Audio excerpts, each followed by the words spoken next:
इस बात को जब आप समझ लेंगे, जान लेंगे, तो आपके घर की तस्वीर बदल जाएगी और इसके साथ साथ आपकी किस्मत भी। भाई जी, गुरु जी मेहनत बहुत करते हैं, पाठ पूजा भी करते हैं, मंदिर जाते हैं, गुरुद्वारा जाते हैं, दान भी करते हैं, फिर भी घर में पैसा नहीं टिकता। ऊपर से दुनिया भर का कर्जा हो गया, किस्तें हैं, महीने के अंत में जेब खाली की खाली। जब घर में धन नहीं रुकता तो गलती तुम्हारी और तुम्हारे भाग्य की नहीं है, गलती उस जड़ की है जो तुमने आज तक नहीं पहचानी और ना ही उस पर काम किया। सभी मित्र प्यारों को सबसे पहले प्यार भरी राम राम, सत श्री अकाल, आदाब, नमस्ते। कैसे हैं मेरे प्यारे सज्जनों? आशा उम्मीद करेंगे अच्छे होंगे और होने भी चाहिए मेरे दोस्तों। दुआ कामना उस परम पिता परमात्मा से आप सभी के लिए मांगते हैं कि मालिक आपके घर में खुशियां और बरकत दे। प्यारे साथियों, आज मैं एक ऐसी बात लेकर के आया हूं जो शायद आपने पहले कभी शायद सुनी हो या ना सुनी हो। पहली बात तो मैं कहूँगा सुनी ही नहीं होगी। ये सुनने में वह छोटी सी बात लगती है आप लोगों को, लेकिन इस बात को जब आप समझ लेंगे, जान लेंगे, तो आपके घर की तस्वीर बदल जाएगी और इसके साथ साथ आपकी किस्मत भी। प्यारे साथियों, बहुत सारे भाई और बहनों के मेरे पास वही मैसेज और कमेंट आते हैं और कहते हैं, भाई जी, गुरु जी मेहनत बहुत करते हैं, पाठ पूजा भी करते हैं, मंदिर जाते हैं, गुरुद्वारा जाते हैं, दान भी करते हैं, फिर भी घर में पैसा नहीं टिकता, फिर भी घर में 1 रुपया नहीं टिकता। पता नहीं क्या कारण है।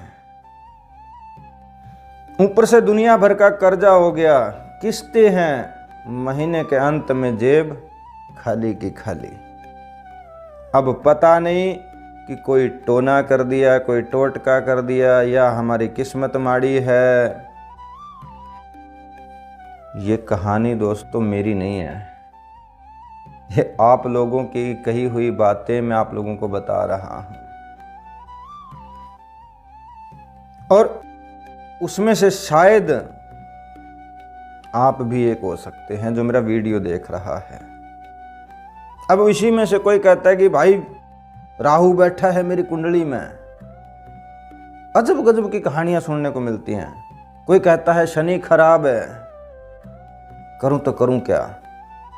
अगर कहीं किसी के पास जाते हैं, बाबा या तांत्रिकों के पास कहीं भी जाते हैं, तो कोई 6,000 रुपये मांग रहा है, कोई गुरुजी 21,000 रुपये ले रहा है, कोई कह रहा है इतने दे दो। मैं कहता हूँ आप उनके चक्रों में मत पड़ें, और यही कारण है कि आप उन्हीं की चक्रों में जाके इसी तरह फंसते हो।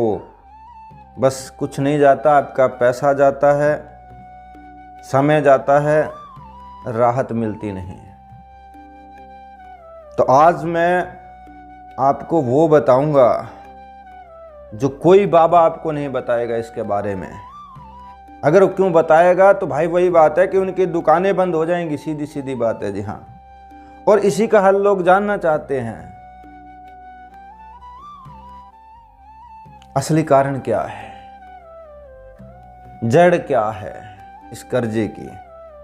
हमारे बड़े बुजुर्गों ने, हमारे ऋषि मुनियों ने एक बात कही थी। ध्यान से सुनिए मेरे प्यारे साथियों, ध्यान से सुनिएगा। जब घर में धन नहीं रुकता तो गलती तुम्हारी और तुम्हारे भाग्य की नहीं है। जब घर में धन नहीं रुकता तो गलती तुम्हारी और तुम्हारे भाग्य की नहीं है, गलती उस जड़ की है जो तुमने आज तक नहीं पहचानी और ना ही उस पर काम किया। तो क्या है वो जड़? बहुत सारे भाइयों का यही क्वेश्चन है ना कि गुरु जी, भाई जी, क्या है वो जड़? तो मैं आज 3 असली कारण बताता हूं।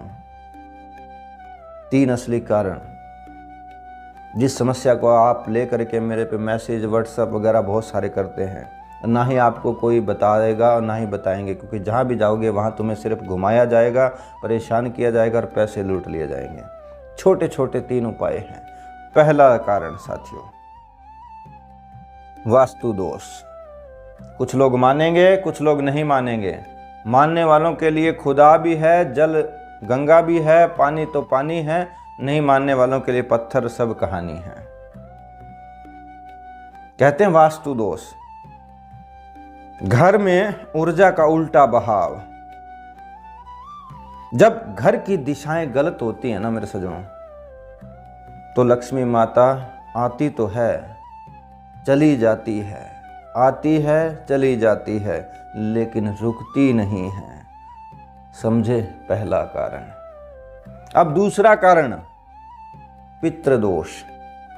इसके बहुत सारे लैंग्वेज हैं प्यारे साथियों। कोई पितृदोष कह देता है, कोई कहता है कि मेरा गुरु रूठ रहा है, कोई ना जाने, वो आप अपने अपनी लैंग्वेज में प्यारे साथियों ठीक है समझ लेना जी। हाँ, हमारे पुरखे, हमारे बड़े बुजुर्ग, अगर उनकी आत्मा को शांति नहीं है, यानी हमारा गुरु शांत नहीं है, तो उनका असर घर की तरक्की पर पड़ता है, बुद्धि पर पड़ता है।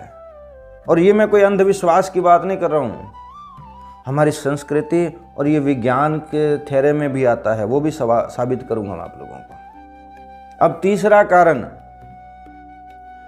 और ये बड़ा महत्वपूर्ण और सबसे कारगर और पावरफुल है, कहते हैं मन की अशुद्धि, मन की अशांति। जब हमारे विचार डरे हुए हों, नकारात्मक हों, तो जो एनर्जी हम बाहर भेज देते हैं वह वापस आ जाती है। इसलिए पैसा हाथ से निकल जाता है। वो कहते हैं ना कि गलत नंबर अगर हम डायल करेंगे तो भाई मेन बंदे से जिससे हम बात करनी है वहाँ तक कैसे पहुँच पाएंगे ना, नहीं बात हो पाएगी उससे, ठीक है जी। यानी रॉन्ग नंबर लगा हुआ है तो बात नहीं बन पाएगी। जाना कहाँ था और कहीं हम किसी दूसरे के घर में जा सकते हैं। अब वो कहते हैं कि लास्ट बात आती है कि भाई रामबाण उपाय, उपाय बताओ उपाय। ये बातें तो हमने सुनी हुई हैं। चलिए चलते हैं मुद्दे पर। तो अब उस उपाय पर बात करते हैं। बिल्कुल सरल है और बिना इतना कोई खर्चा भी नहीं आएगा जितना आप लोग लुटवा रहे हो, उन बाबाओं को दे रहे हो जो मांग रहे हैं, जो हमारे पुराने बुजुर्ग करते आ रहे हैं, लेकिन अब हम भूल गए हैं। मॉडल जमाना आ गया है। आज वही जो राज है मैं आप लोगों के बीच में शेयर करने जा रहा हूं। उपाय नंबर 1, पहला उपाय सुन लो प्यारे साथियों, गुरुवार को करना है। देखिए, एक जिसे आप लक्ष्मी यंत्र कह लो, एक यंत्र है प्यारे साथियों, मैं आपको स्क्रीन पे भी दिखा दूंगा। आप बनाना चाहते बना भी लेना, अगर कोई मंगवाना चाहता है तो भाई मंगवा भी लेना, ठीक है जी। गुरुवार को रात्रि को ये काम करना है। देखिए, इस यंत्र को आपने लेना है, सफ़ेद कपड़ा और कागज़ जिस पे आप ये यंत्र लिखोगे, ठीक है जी। जैसे जैसे लिख रखा है वैसे वैसे आप लिख भी सकते हैं। और उस लिखना किससे है? हल्दी से, हल्दी से, ये ध्यान रखना, ठीक है जी। हाँ, अब क्या करना है आप लोगों ने, देखिए ये मंत्र लिखा हुआ है और इसी को, ये लिख करके यंत्र को, इस मंत्र को आप लोगों ने बिल्कुल शांत बैठ करके 108 बार जाप करना है। जैसे यंत्र लिख लिया, इस मंत्र का ओम श्री ह्रीं महालक्ष्मी नमः, इस मंत्र को आप लिख लें। अब उस कागज़ को अपने यानी कि इकट्ठा कर लें, आप फोल्ड कर लें, ठीक है जी, और किसी मोली या धागे से बांध लें। फिर तिजोरी में रखें या घर के उत्तर पूर्वी कोने में। ये चीज़ किसी को दिखाना नहीं है, किसी को बताना नहीं है। यह आपका और आपकी एनर्जी यानी उस परमात्मा का रिश्ता है, ठीक है दोस्तों। अब बात करते हैं, पहली बात हो गई, ये कहते हैं ना कि भाई ऊर्जा की। तो अब दूसरी बात आती है हमारे पितृदोष की। वास्तु दोष मैंने बता दिया कि उससे लोग इतने इतने रुपए लुटवा रहे हैं, वो काम कर लेना। अभी आता है पितृदोष की, जो कहते हैं कि हमारे तो पितृ नाराज है, हमारे दादे रूठ गए, हमारे ये हमारे वो, उनकी बात बता रहा हूँ जी। हाँ, सरल सा उपाय है। हर अमावस्या को, अमावस कह लो, अमावस्या कह लो, सुबह उठ करके, सुबह सुबह मेरी दादी खुद किया करती थी, मैं देखा करता था जब बचपन में, थोड़ा सा मैं छोटा था 10-12 साल का जी, मैं भी पूछता था दादी आप ये क्या करते हो, लेकिन बाद में अब पता चला है जा करके। अमावस्या को सुबह सुबह उठ करके 1 लोटा पानी लें प्यारे साथियों, तांबे का लोटा हो तो बहुत अच्छी बात है, उसके भीतर काले तिल और थोड़ा सा दूध मिला लें। ठीक है जी, दूध मिला लें थोड़ा सा और काले तिल। अब आप दक्षिण दिशा की ओर मुख करके, जहाँ भी कोई पेड़ हो, ये नहीं कि भाई आपने उल्टा देना, दक्षिण दिशा की ओर मुख करके कोई भी पेड़ हो उसके पास खड़े हो जाएं और अपने इष्ट अपने पितरों को याद करते हुए और यही मन में कहें कि उनकी आत्मा को शांति दे परमात्मा। हाँ जी, उनका आशीर्वाद हमारे घर पे बना रहे, और फिर उस जल को अर्पित कर दे उस पेड़ के भीतर। अब चाहे वो तुलसी का हो सकता है, किसी भी चीज़ का हो सकता है। ठीक है जी, बस इतना ही काम करना है। और ये छोटी सी क्रिया मैं कहता हूँ आपके पितृदोष की शांति को बिल्कुल शांति दिला देगा। वो आप पे काम करना शुरुआत कर जाएंगे, जिसके पितर नाराज हैं, दादा नाराज हैं, पीर नाराज हैं। और प्यारे सज्जनों, अब है तीसरा उपाय, ये सबसे बड़ा पावरफुल है। रोज सुबह 10 मिनट आप जैसे 5 बजे या सुबह उठते हो वैसे फ्रेश हो करके आपने बैठ जाना है, कहीं भी चटाई वगैरह ले करके, कहीं भी बैठ सकते हो आप भाई। कोई फ़ोन नहीं, कोई टीवी नहीं, कोई शोर नहीं, कोई शराबा नहीं, चुप और शांत, बिल्कुल शांत हो जाइए सिर्फ और सिर्फ 5 मिनट के लिए। कोई मंत्र नहीं, कोई जंतर नहीं, कोई विचार नहीं, एक बार खाली हो जाइए, बिल्कुल डीप में गहरे में उतर जाइए और फिर मन में दोहराइए कि हे परमात्मा, मेरे घर में बरकत आ रही है, मेरा कर्जा उतर रहा है, मैं कर्जे से मुक्त हो रहा हूं। इस तरह आप ये दोहराते चले जाइए। कहते हैं कि जो आप सोचते हैं, जो आप कहते हैं वही होता है और वैसे ही बनते हो। यह विज्ञान है, यह हमारे शास्त्रों का सच है।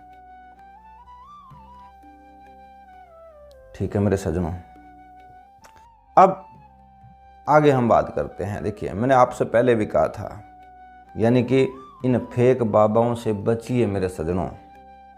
हाँ, बचिए प्यारे साथियों।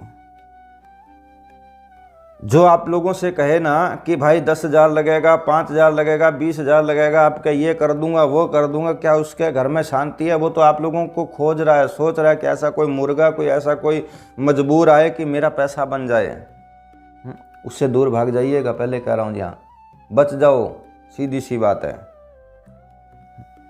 ये लोग आपकी मजबूरी का फायदा उठाते हैं। जो सही और असली उपाय है मेरे साथियों, वो इतना कोई महंगा नहीं है और हमारे घर में है। हमारे दादा हमारे पूर्वज ये करते आ रहे हैं, हम लोग भूल गए हैं। तो इस चीज़ को समझना। और बार बार कहता हूँ, जो सत्य होता है ना वो हमेशा ही बोरिंग होता है, लेकिन सत्य एकमात्र रास्ता है जिसे कोई नहीं ठुकरवा सकता प्यारे सज्जनों।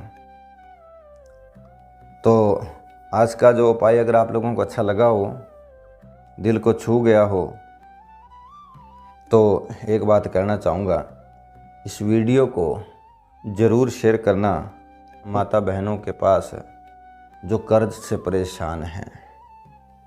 ये उनकी एक वीडियो न जाने किसकी ज़िंदगी बदल दे, आपको दुआएं देगा। ठीक है जी। और एक बात अब जाते जाते ये कहूँगा, कोई भी भाई बंधु मित्र अगर मुझसे बात करना चाहता है और अपनी समस्या का हल चाहता है, तो ये संपर्क सूत्र हैं, आप इनसे एक बार जरूर किए, ताकि आप लोगों को इन बाबा तांत्रिकों से बचा सकें, आपका पैसा बचा सके। कर्जे में आप वैसे भी हैं तो नया कर्जा आप कहाँ से दोगे? ठीक है जी। तो इसी तरह वीडियो को अगर सब्सक्राइब नहीं किया, चैनल को सब्सक्राइब नहीं किया, तो चैनल को सब्सक्राइब कर लें, ताकि हम बहुत जल्द नई वीडियो ला सकें इसी तरह कोई कर्जे के ऊपर नया कोई आप लोगों के बीच में। ठीक है दोस्तों, तब तक के लिए सभी को राम राम जी।